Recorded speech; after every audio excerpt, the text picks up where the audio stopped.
This episode is brought to you by Fox One. Watch all 104 matches of the FIFA World Cup live in 4K for just $19.99 a month with 3 days free. Build your own multi-view, choose up to 3 streams, and follow player spotlights. Stay on top of every moment with live stats, highlights, and instant replays. The FIFA World Cup, streaming live on Fox One. Offers are subject to change. See fox.com for complete terms and conditions. Need a laptop that's built to perform and designed to last all day? Select Windows 11 PCs starting at $499.99 are now at Best Buy. Learn more at bestbuy.com. Best Buy. Imagine that. The Rita Cosby Show. Entertaining and informative. On the Red Apple Podcast Network. Breaking news. And just a few moments ago, the White House confirming that JD Vance, the vice president's trip to Iran for nuclear talks after this memorandum of understanding has been signed by the president. Well, JD Vance's trip has been canceled for now. So what does that mean? Also, President Trump going to Camp David with some intelligence briefings this weekend. So is something up? We know that the supreme leader, the new one who's there now, Khamenei, the son, who we haven't seen, is coming out and saying, I agreed to this essentially reluctantly, but then also slamming the United States too. And so far, we haven't seen any aggressive action from Iran, but President Trump said the U.S. military is locked and loaded if there is some sort of violation.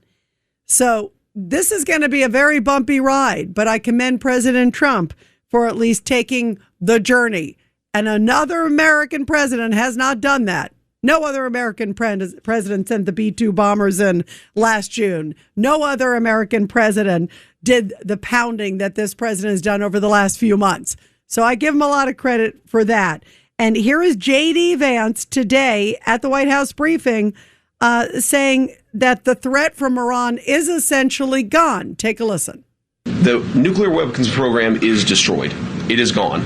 If the Iranians decided tomorrow to build a nuclear weapon, they simply don't have the capacity in order to do that.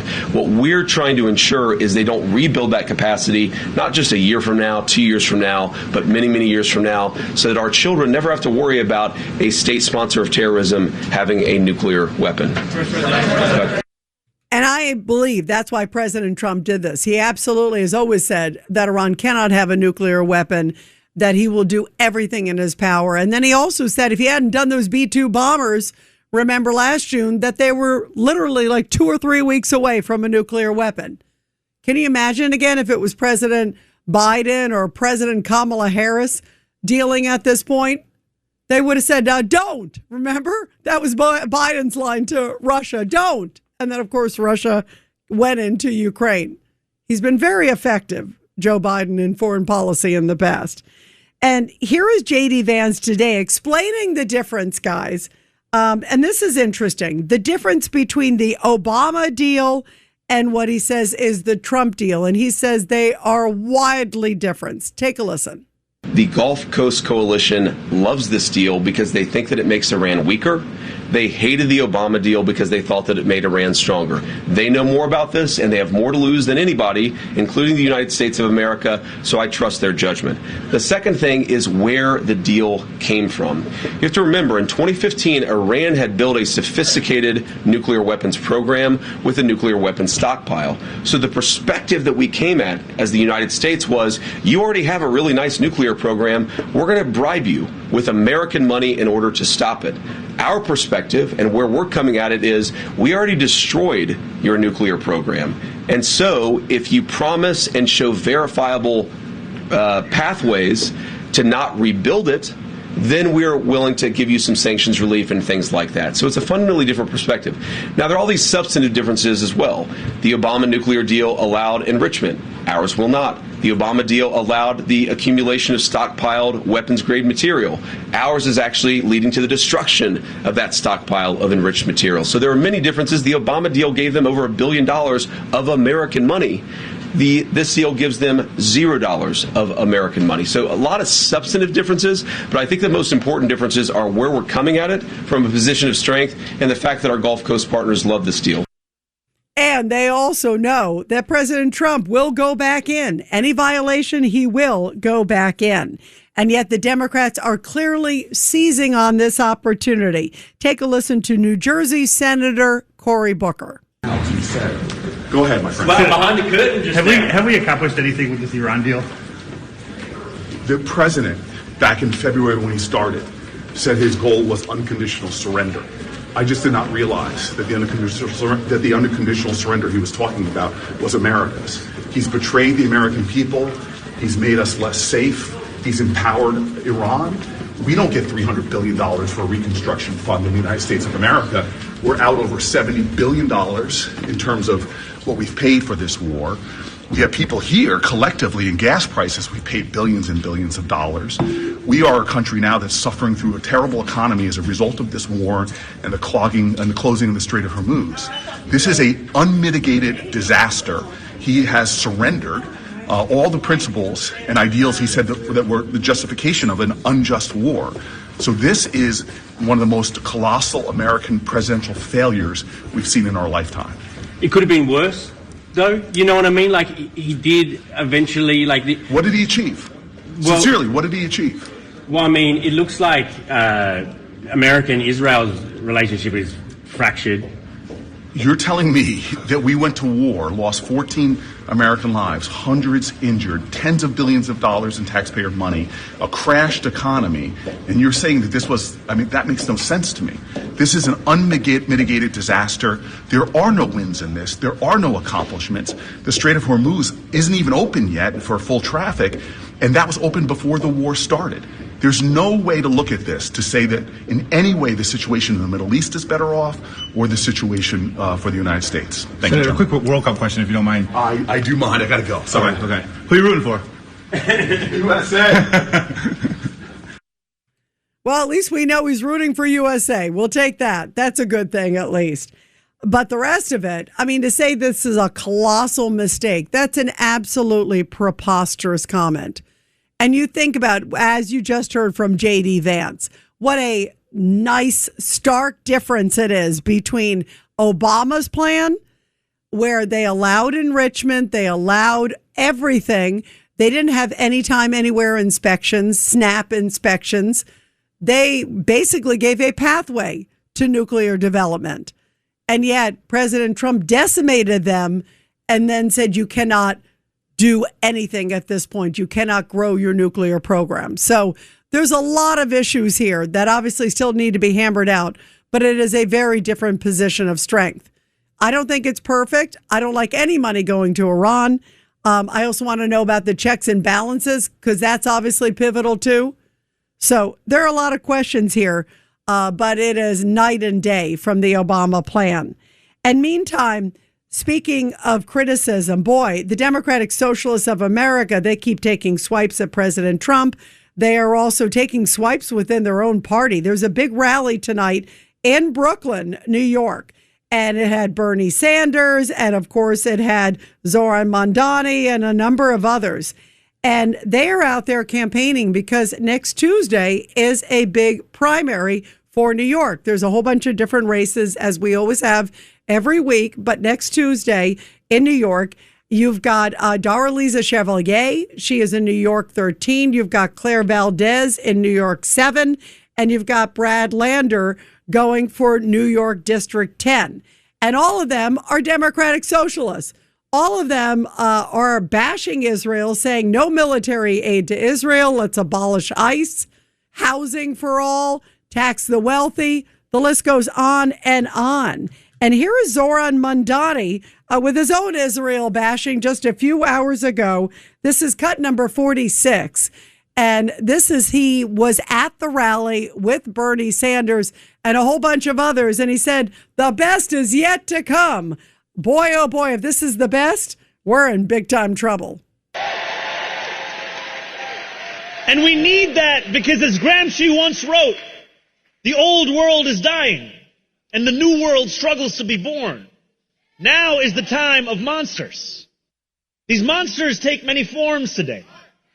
In those who fund television ads that blanket the airwaves with misleading and bad faith attacks about Claire, Brad, and Dari. Those who would rather spend far more on political contributions than they would ever be made to pay in taxes. In AIPAC, for whom the only thing more frightening than democracy being allowed to run its course is an end to genocide and Netanyahu's wars.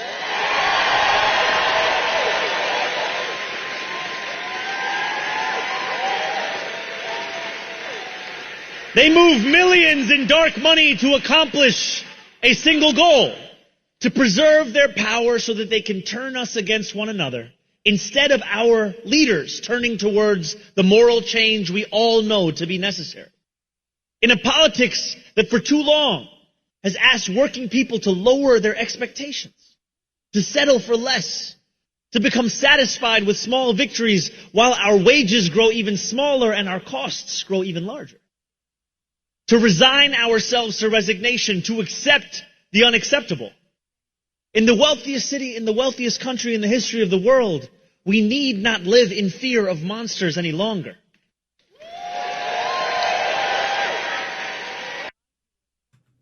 Wait, AIPAC? Monsters? This is the new sort of drumbeat, clearly, for the Democratic Socialists of America, who don't believe that even like Jewish products should be sold in stores. I mean, they want to do the boycott BDS, the boycott, divest, and sanction deal. I mean, this is really scary. This is a very, very disturbing trend. And by the way, speaking of AIPAC, they found out that one of the targets of these crazy guys who were plotting the attack, the UFC White House attack, that they were looking at one of the guys who was tied to AIPAC, that they were blatantly trying to go after some of these AIPAC folks, anti-Israel, anti-Semitic, these individuals were. And they were also illegal, at least some of them. The alleged ringleader is an illegal immigrant from Mexico. By the way, just a little bit ago, they also charged a whole bunch in a scheme of fraud, big money in Massachusetts. 11 of the 15 charged were illegal immigrants there too. Are you seeing a trend? Well, here is Zoran Mondani. This is wild. He's at this rally in Brooklyn, again with Bernie Sanders and these far, far, far, far left candidates. And then he starts talking about Islamophobia, essentially, all over again, going after Israel and then saying the world is essentially Islamophobic. Listen to this one. Here he is just a little bit ago. When we win, we will make it clear that we understand the urgency of this moment and refuse to delay change for yet another year, for yet another cycle, for yet another generation. And when we win these elections on June 23rd, let it be heard by every member of Congress who believes incumbency is a substitute for action. Let it be heard by every oligarch who thinks that greed can go unchecked, that politicians can be bought, that this city and this country have a price. Let it be heard by every pundit who sees a Muslim last name and tells that candidate to prepare a concession speech. Let it ring in courtrooms that mistake the Voting Rights Act as a suggestion, not the law of the land. And in fact, let it roar in every state where politicians think they can redraw the lines so that black Americans no longer have a say. That's incredible. Remember when he was running and he said, he brought up that example of his auntie. Remember, he comes out to this press conference. Everyone's like, what is he going to say? And then he said, oh, my auntie suffered discrimination when she got a weird look or something on the subway. I've been on the subway. I get weird looks every day if I ever go on the subway. This is like crazy. It is so crazy. And then here he is at this rally tonight, making it sound like every Muslim gets a weird look as he's bashing Israel. You can't make it up. He's bashing Israel to existence. And then here he is saying, oh, it's the Muslims that are the Islamophobic victims, that everybody out there is just bashing Muslims randomly, and he's out there fighting the good fight. I mean, this is just alternate universe. And, you know, blaming Israel for everything. It's raining today. It's Israel's fault. Give it up. Give it up. Let's go to Sandra in New Jersey, line 2. Go ahead, Sandra. Your thoughts on the Rita Cosby Show. I'm just listening to all this, and I get more and more upset. Israel is such a good country. They have so many Muslims living there peacefully together with the Israeli people. And I don't know, Rita, I was thinking about Iran tonight, and I remember thinking that when they make peace, we should help out maybe with the infrastructure and all that, but that's it. When I think of giving $300 million, billion with a B. I meant billion. I know. I meant that. It's like giving money to a drug addict. It's like enabling, and it's the worst thing you can do, because that money will probably go to their government, to their military, to all those things that really we don't want it to go to. And Sandra, not even probably. People. I actually think for sure it will. I don't think there's any doubt. So what would you do differently, real quick, Sandra? I wouldn't give any of the money back. Like I said, I would help out building the damage that was done and make sure the people are treated properly and are fed. But that's it. I wouldn't be giving all this money to them, because it's going to go to all the wrong things again. And it's like a drug addict. They don't get better. They just resort back to their old ways. I agree. And these IRGC are fanatics. 100%. They're fanatics. I like the idea of maybe if money went into an escrow account and went to help maybe the victims of this terrorist regime. The problem is, at this point, you can't guarantee that they would receive it either. So there's a lot of problems here, but I don't like them getting a dime either. And I don't like them keeping missiles. Even if, President Trump came out and JD Vance and essentially said the missiles are not going to be long range per se, that they need to be able to defend themselves. I actually don't think they should. I don't think they should have a single money or a single missile. 1-800-848-9222. We'll continue on the Rita Cosby Show right after the break. The Rita Cosby Show on the Red Apple Podcast Network.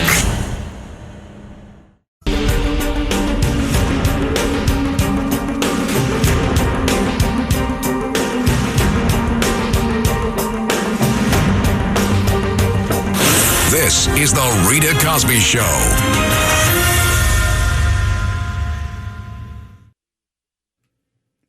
And let's go to Joaquin on line one from the great state of Pennsylvania. Go ahead, Joaquin. Good evening, Rita. I'm going to say something. I am so glad Ted Cruz actually echoed the words that I've been saying all along, that he doesn't know who Trump is getting advice from, because I'm sorry to say, I think there's an establishment that does not want America to be great again. And, a perfect example was Mike Pence, how he actually turned on Trump at the end, and he was just another establishment guy put in there. So I really don't have a lot of faith in JD Vance and some of these other people. Well, and you know what? JD Vance really had mixed messages today. On one hand, very eloquent in his, push for the deal, but his bashing of Israel was really stunning, really stunning. The Rita Cosby Show on the Red Apple Podcast Network. I wrote a little song to remind you, Choice Hotels get you more of the experiences you value. The Cambria Hotel's got it all. A rooftop bar, have a ball. Bring a date, your squad, or even your mom. Book direct at choicehotels.com.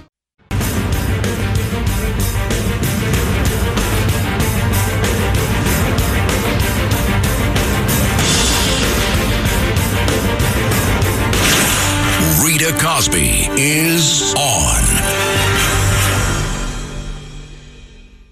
Well, a stunning time in a courtroom, and this surrounds Rex Heuermann, the Gilgo Beach killer. This is the guy, remember all those bodies found in Long Island years ago, and they finally were able to piece it together, connect Rex Heuermann by DNA, including from a pizza slice. Remember, he threw out a pizza slice, and they were able to connect him, and this monster was finally brought to justice. And so this week, many of the victims got to go in court when it was his sentencing hearing. And thank goodness he was sentenced to multiple life sentences without parole. Remember, it's in New York. There is no death penalty. If anybody deserves it, it's this monster. But It was incredibly moving. And I wanted to share this with you guys because it was really an extraordinary moment. And sometimes I'll criticize judges here on the Rita Cosby Show when a judge is soft on a criminal or lets them pass and lets them say whatever. And this judge was great. And we're going to get to him in a moment. But here is the sister of one of the Gilgo Beach victims. This is Amanda Funderburg. And she was 15 when her sister was murdered in 2009. And after her sister was killed, not only did Rex Heuermann kill her sister, he then was taunting her with like kind of prank phone calls after the grisly slaying. Can you imagine this monster? This truly was a monster on earth. And listen to her. She had her chance for the first time to look at him face to face in the courtroom and say what she thought of him. This disgusting big man physically, but little man personally. Take a listen. You can look at me while I'm talking. It's been about 17 years since we spoke, don't forget. You tarnished the relationship between my mother and I for a while. She was afraid for me because of you. She was afraid when I left the house that I wouldn't return. And it was also hard for her to be there for me the way I needed her to be. When she herself was fighting for my sister's life, for someone to take us seriously, fighting for her own life and for her sanity. Thankfully, we were able to reconcile our relationship, something you'll probably never have with your daughter, and I hope that's something that haunts you for the rest of what I hope is a very short-lived life. I was forced to live. I hope it haunts you the rest of your life. And then she also said she hopes things happen to him in prison. And guess what? I'm not a big believer in that, but in this case, go ahead, boys. Whatever happens, go ahead. This guy is a monster. We're talking about the Gilgo Beach killer who admitted to 8 murders. And here he is. We got to hear his voice for the first time. And this coward, not only is he a monster, he had a chance to say something to the families. It would have been nice to say, oh, I'm so sorry. Not that that would ever make up for what he did. But he couldn't even say anything like that. This guy is such scum on earth. Listen to what he said. Mr. Heuermann, is there anything you wish to say before I pronounce sentence? Yes. Stand up.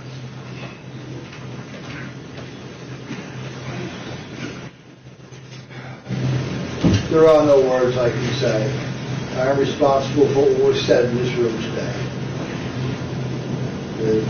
The words I would say have no meaning, and I'm going to leave it there at this time. What a pathetic excuse for a human being. And then here's the judge who was terrific. Listen to what he said to Rex Heuermann, the Gilgo Beach killer. Mr. Heuermann, as Mr. Tierney said, I know that you're sorry that you got caught. I assume that you're sorry for what you've done to your wife and children. Are you a little bit sorry for what you did to these poor innocent women? 8 women that you strangled to death? At least 8 that we know of? Are you at least a little bit sorry for that? Yes? Yes, I am.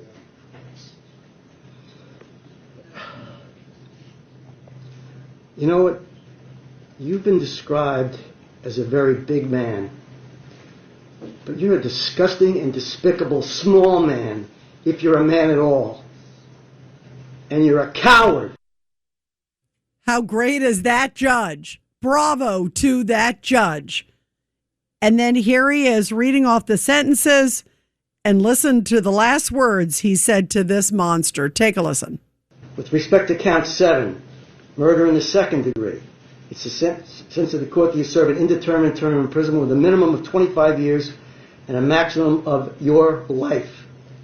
With respect to count 8, murder in the 2nd degree, it's a sentence of the court that you serve an indeterminate term of imprisonment with a minimum of 25 years and a maximum of your life. With respect to count 9, murder in the 2nd degree, it's a sentence of the court that you serve an indeterminate term of imprisonment with a minimum of 25 years and a maximum of your life. And finally, with respect to count 10, murder in the 2nd degree, it's the sentence of the court that you serve an indeterminate term of imprisonment with a minimum of 25 years and a maximum of your life, all of those sentences to run consecutive with each other. All right, get him out of here.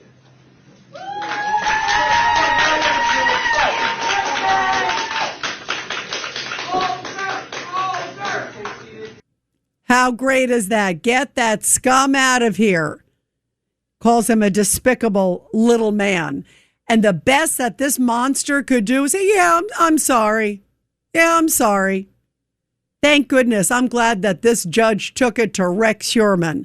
Again, that's the guy responsible for 8 that we know of. There's still a couple other women out there, the bodies out there that have not had their killers identified.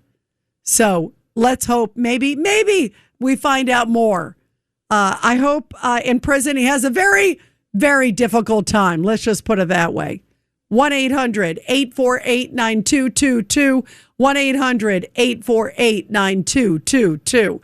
Let's go to Chris in Long Island. Chris, go ahead. Hey, Rita, I have to say, really upset with most of what I've heard on this show today. Not from you, but from Mark Levin. Yesterday you had the most rational person, and everyone should listen to her, KT McFarland. She broke down this thing perfectly. Yeah, she's great. She's great. I agree with you.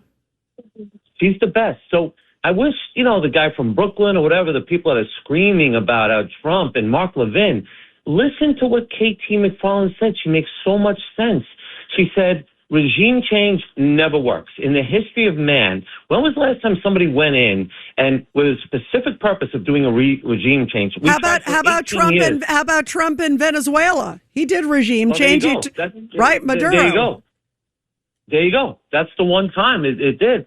And, whatever, the chips fell in place for that one. But as KT McFarland said, and I love her, I listen to everything she says. She said, it just doesn't work. And she said, President Trump is on this. The second Iran starts doing some funky things, he is going to go. He's going to go in there. And anyone that doubts that, remember when it was Taco? Remember it was Trump always chickens out? Remember that? And then, of course, what happens? He goes in a year ago and he blows, their capacity. Right? Remember it was last June. Yeah. And then, out of nowhere, no one expected this. I woke up March 1st, I was the happiest person alive. No one brings this up. He killed 40 of their leaders. He killed the most despicable Ayatollah in the history of modern man and all the people under him. As Trump says, if you listen to him, they're on their third level, okay? The odds of them recovering from this and him not seeing what's going on, he's just, he's going to blow them to smithereens. So my point is this. Iran has gained nothing. They are financially in ruin, okay? Their economy is falling apart. And, what's his face? The senator from New Jersey, total moron. Yeah, Cory Booker. Cory Booker. He brought up a point how the economy is failing. I went down on Wall Street. We've never been happier. We had the SpaceX IPO. The Dow is at an all-time high. Gas prices are falling. And listen, the elections in November are 4.5 months away. That is a lifetime. By then, I will guarantee gas prices are going to be in the low 3s, if not the high 2s, okay? So everything that the Democrats want to run on by November is going to be gone, and they know it. They see it. What's their point now, the Democrats? Where do they point? Oh, it's the biggest disaster in history. No, what your President Obama did was a disaster, okay? He gave them money, and he did nothing about it. Our president, Donald Trump, went in there and blew them to smithereens, and they know it. No other president would do that. I agree. And by the way, Chris has said that he will do it again. That's where you started, and that's what KT said.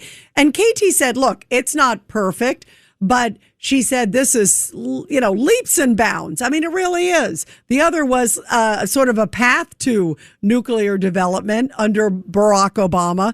President Trump clearly has said that he will go back in. He's not moving the troops. So when you look at kind of all of these aspects at this point, I have 100% faith in him. And the key is going to be, and also, darn well, he's not going to allow them to do anything that's going to make him or America look silly or whatever the case is. They are so thoroughly degraded. My only point, and I always, put out how I feel here, Chris, and why I appreciate hearing from all of you too, is that I do wish we had even pounded them further. On the other hand, I also give him a lot of credit that he was trying for peace. And anybody who calls him a warmonger has no clue who this president is. He has jumped through hoops to always try to find peace. And that's extremely commendable. Go ahead. Final word, Chris. Final word. And the beauty of it all was no boots on the ground. I hate to bring this up. How many soldiers have we lost doing all this? I mean, look at the disaster that Iraq and Afghanistan was. Does anyone look back at that? See what George Bush and Barack Obama, when he took over, we lost. Every day I would watch the news. All they talked about was all the human lives that we lost, American lives. We don't see that anymore, but no one wants to bring that up. And Chuck Schumer said this is the biggest disaster. Well, yeah, go check Afghanistan and Iraq, Mr. Schumer. When you want to talk about disasters, where was the regime change there? There wasn't a regime change, okay? And he said nothing about Afghanistan. They said nothing about Afghanistan, and that was the biggest debacle. I mean, I agree with you. But you know the issue is, and you know this, Chris, that they will blame Trump for everything. They've done it from day one. And they're willing to vilify law enforcement. They're willing to vilify hardworking Americans. And they're willing to support people like Graham Plattner and some of these others that we talked about. And that's a scary place. So that's why I put a lot of the comments from people like a Cory Booker or a Chris Murphy from Connecticut and some of those others. They're just noise because they're going to say that anyway. He could have them crawling to their knees and he'd still say, oh, well, he didn't do a good enough job because they just hate Trump so much and they fear Trump so much. And the good news is, Chris, so do the Iranians. They fear him. And that's a great thing for the world. Chris, thank you. Really great perspective. Thank you. Let's go to Mike on the Lower East Side on line 1. Go ahead, Mike. How you doing, Rita? Yeah, okay. We'll take the deal. But I say also we still have to free the oppressed people of Iran. That was the whole thing, too, but for going in. But we can still do it, all right? And that's gonna give Now, security. how do we do that, Mike? Oh, very easily. You keep the deal in and have the Iranian people defend themselves from their oppressors. And that has nothing to do with the deal. You know, they're being oppressed. They're being buried neck high and they're being insulted for just looking at somebody wrong. All right? And they're monsters.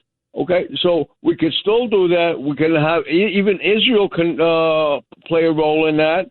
And we'll arm the people of Iran, all of them. Okay, and that's going to be a guarantee even after 3 years. Once Trump goes away, they're gonna freaking buy nuclear stuff. They're not gonna make it anymore. Who knows? They could even have a plant in Turkey. Okay, I wouldn't say no to that. But if they're armed, okay, they're gonna keep security in the whole region. So that's a very important thing. And if we don't do that, it's over, man, because like in 3 years, they're going to do what they want. They're going to buy nuclear stuff from everywhere, you know? No, I agree. I agree. And that's why, by the way, in that deal, President Trump said he made clear, and he personally made clear, because at first it said they can't have a nuclear weapon.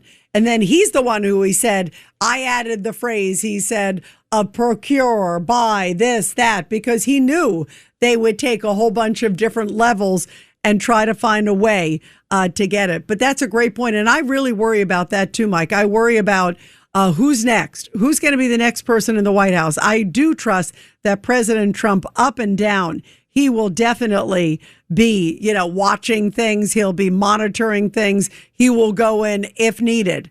However, in this particular case, we do have to worry big time of what comes next. And if you have somebody like a Joe Biden or a Kamala Harris or, God forbid, an AOC or someone like that, oh boy, not only is America in trouble, the world's in trouble. Mike, thank you very, very much. Let's go to Eduardo in Tampa real quick. Line 2. Go ahead, Eduardo. Yeah, Rita. I just joined in at 11 because I got off work here. But did you get a chance to comment yet on the Obama Senate? No, go ahead. Go ahead. I did a little briefly. Yeah, because, oh, my God. All these celebrities, you think it was like the Golden Globes over there. here's some things about there. You have a mayor that raised $2,500 last month. They're saying that Larry Snell, and he's the police chief, is going to resign. You had an college Asian student burn that cross over there. All that tuition he spent, and that's the education that he gets. This is pretty ridiculous. And a final point on this: rents around the Obama Center are going through the roof, and this is what's going to be there. They should have had that like in downtown, like people were saying there in the local station. It's ridiculous. Well, the thing that's interesting too, Eduardo, and I'm going to talk more about it tomorrow, so definitely call back tomorrow too, Eduardo. Some of the rhetoric. I mean, Michelle Obama was like bashing the GOP immigration policy and the kind of veiled comments from Obama. And like you just said, some of the cost stuff. And then there's the issue with the contractors. African-American contractors are saying they've been ripped off by the Obama Center. You can't make it up. We'll definitely get into that more tomorrow night. And in the meantime, guys, support our heroes. The Rita Cosby Show presents Support Our Heroes. And this is the Tunnel to Towers Foundation Support Our Heroes segment with a very powerful story from Madison, South Dakota. When, as we reflect on the 82nd anniversary of D-Day, which just passed, we think about those who have kept us free and kept the world free.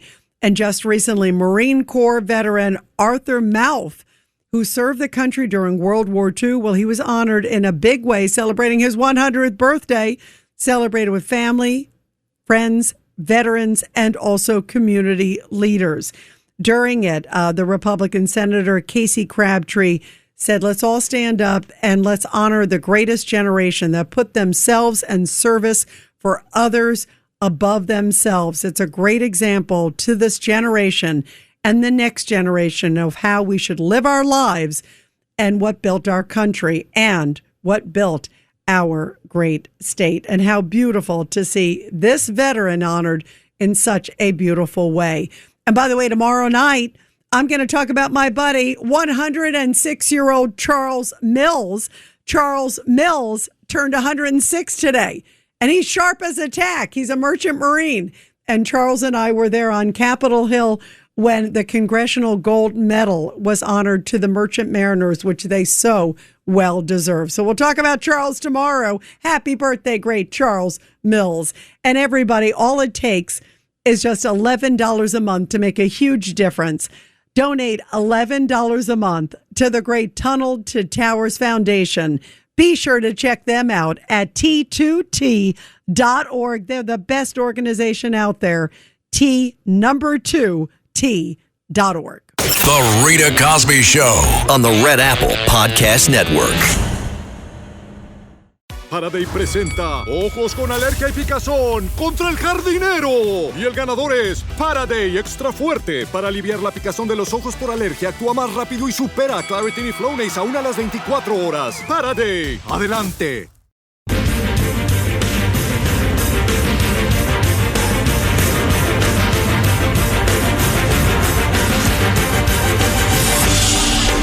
It's the Rita Cosby Show. So we're going to see where this deal goes now that JD Vance, the White House, is saying he is not going to meet with the delegation from Iran and Switzerland. So where does everything go from here? There's a lot of questions. Boy, oh boy. Let's go to Ernie in Clifton, line 3 real quick. Ernie? Yeah, I think I have bad feelings. This is all futile because at some point or later, the Democrats are going to come roaring back into power. And they're not going to enforce any of this. Yeah. By the way, I do worry about that, Ernie, and all Americans, which is why, guess what? You got to get out and vote. You got to, when you go out, you got to vote for whoever is going to be protecting your national security. And nothing is more important than the safety of America and the world. And thank goodness President Trump has courage. And let's hope that path continues.